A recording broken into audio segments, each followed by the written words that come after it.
Joining me is Jim Pfaff. He's the president of the Conservative Caucus, theconservativecaucus.org. I'm up there right now at theconservativecaucus.org. Good morning, Jim. How you doing?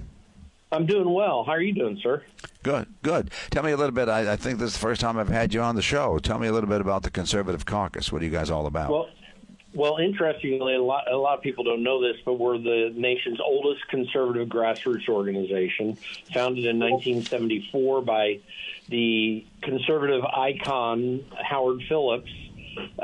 We've been in a lot of battles through the years, whether it was during the Reagan Revolution or opposing a lot of Clinton policy in the 1990s and Obama policy moving forward into this century.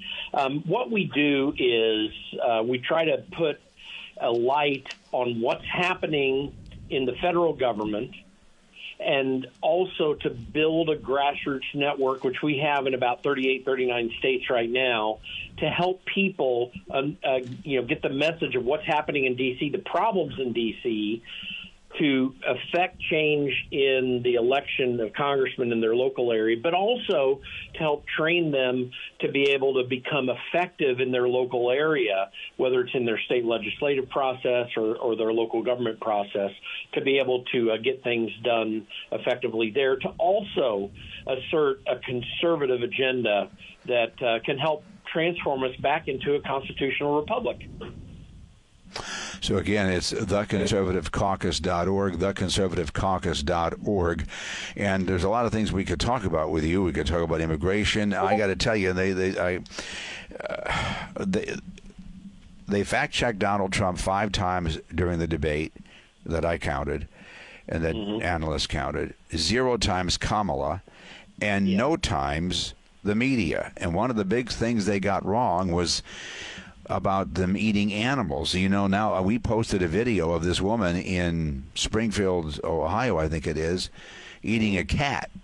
And we have this immigration that's run rampant, this illegal immigration that's run rampant. We've got people taking over apartment complexes in Chicago and Aurora. Just yesterday, I saw the story of 2 school buses hijacked by illegal immigrants with kids on them. And our counties, Lehigh County, Northampton County, Berks County, are sanctuary counties. How long before this happens to us? So talk to me about your perception of the debates, and we'll go from there. Well, when it comes to this immigration issue, and what's going to happen is that what's happening in Springfield is going to be validated because the information's there. I have a very good friend of mine, a fellow high school graduate, who's a pastor in Columbus, Ohio. He has a friend in that area. It's absolutely happening, and the postings about it are quite clear all over social media. People are saying it in various places.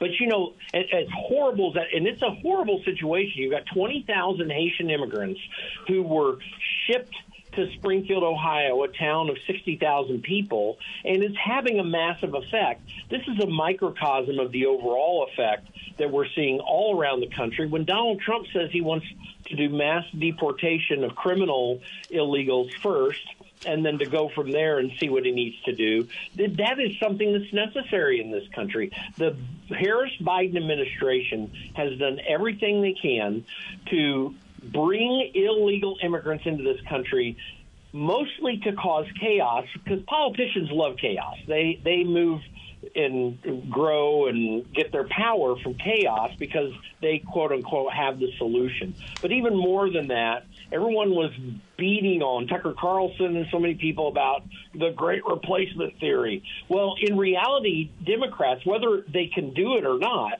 they do believe that they can take this illegal immigrant population and turn it into voters. I mean, Chuck Schumer said as much in a press conference just a few months ago in Washington, D.C., that is, they want to make these people legal, and they're already in many states registering them to vote. So to laugh off this situation or to lampoon Donald Trump for what he said about it is absolutely outrageous, because this is a very real problem. And you're right about the debates real quick. They didn't fact check anything real, but we're used to this now. The media doesn't put forth a measure of reality. They put a spin that is designed to help Democrats advance themselves into the dominant party in this nation if they can make it happen. I don't know how much you guys, the Conservative Caucus, I mean, I'm up at your website. I don't know how much you get into all this, but up at PJ Media, here's one they did not fact check. This was Lindsay Davis after Donald Trump alleged about babies being, basically he alleged infanticide was happening. And she said, again, ABC moderator, no one fact-checked the fact-checker. She said, quote, "There is no state in this country where it is legal to kill a baby after it's born." She goes, "Madam Vice President, I want to get your response to President Trump." Of course, she had Kamala that took the bait eagerly to spout a lie. She goes, "Yes, as I said, you're going to hear a bunch of lies." But the Daily Signal is quoted in this article at Pajamas Media, and their data came from the Minnesota Department of Health. This is just one state, 1 year, from January 1st of 2021 to December 21st, not even a full year, about 10 days shy. In one state, 1 year, 8 babies who survived abortion were later killed or left to die. And yet nobody fact-checked her. Nobody, and they try to make a mockery. I don't want to live in an America where a baby can be born and left to die. I don't want to live in an America where we're being overrun by illegal immigrants, where they're hurting our children, bringing their drugs, creating a fentanyl crisis. I don't want to live in that America. And these people did a horrible job. Donald Trump was right about this, and but the people watched that debate and trusted ABC, and this woman's, her question already made him a liar, and she was the one that was lying, and it aggravates me.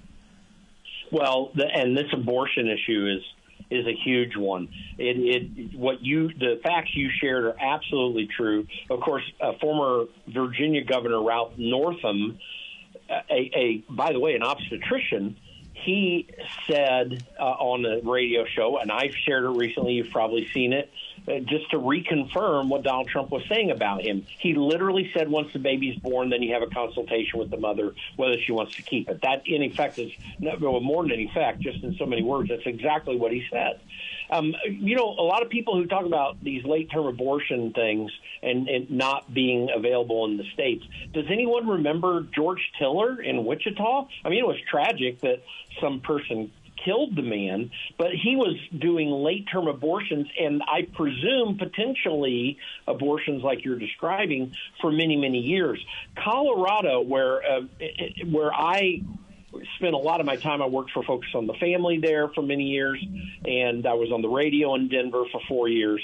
I mean, I know the politics there very well. Colorado was the first state in the nation to make abortions all the way to term legal in 1960, I believe it was. I mean, that's a long time.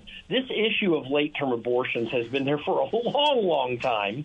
And so for people to say that Donald Trump is being crazy or excessive, he's not. And for all the rancor in the pro-life community about what he's thinking in terms of abortion law, the guy did the right thing in finally getting Roe v. Wade overturned, and he absolutely opposes these late-term abortions. I mean, it's very clear why that is harmful for society, because it in effect becomes infanticide, and we devalue human life. Now, we can have arguments about what policy you want.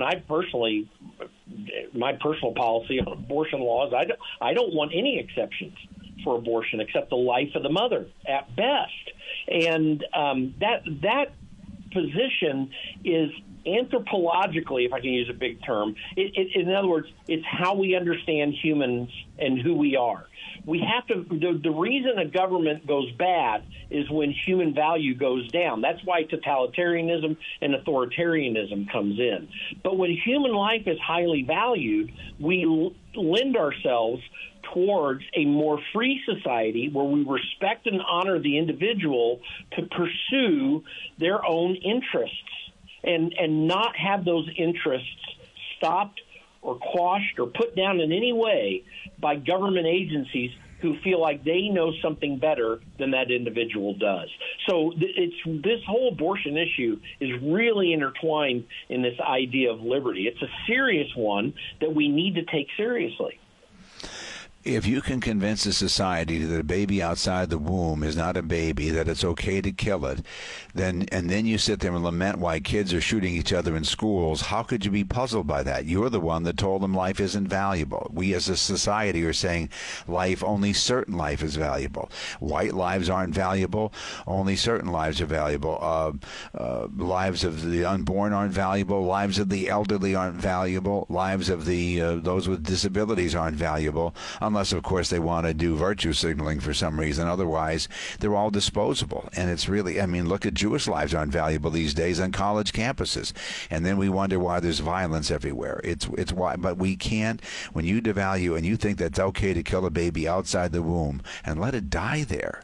Let it die as if it survives an abortion and you leave it to die. How that sends, it's not just that the baby's dying. There's somebody that cruel that could do that in a hospital.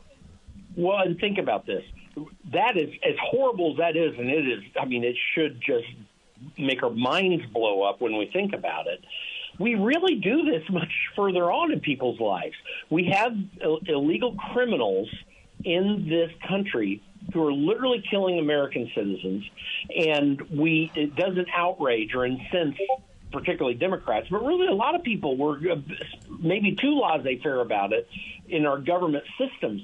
But even worse than that, just the regular criminals that we have here, we're throwing them out. We don't hold them on bail. We don't have a justice system that will, one, prosecute them, or two, actually have a regular prosecutorial system within a court of law under criminal means. We do not value overall human life when we allow this vandalism, stealing and destruction that we see happening, particularly in major cities, that is not thwarted by the government officials there who are supposed to provide that security.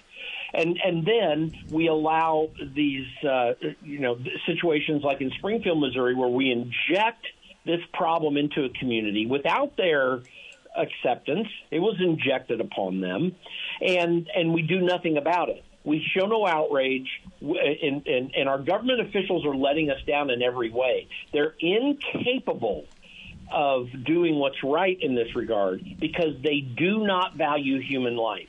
And that is maybe a key issue in our country right now, is this devaluation of mankind and the valuation of centralized government processes that are out there to tell us how we are supposed to live when they can't even live their own lives properly.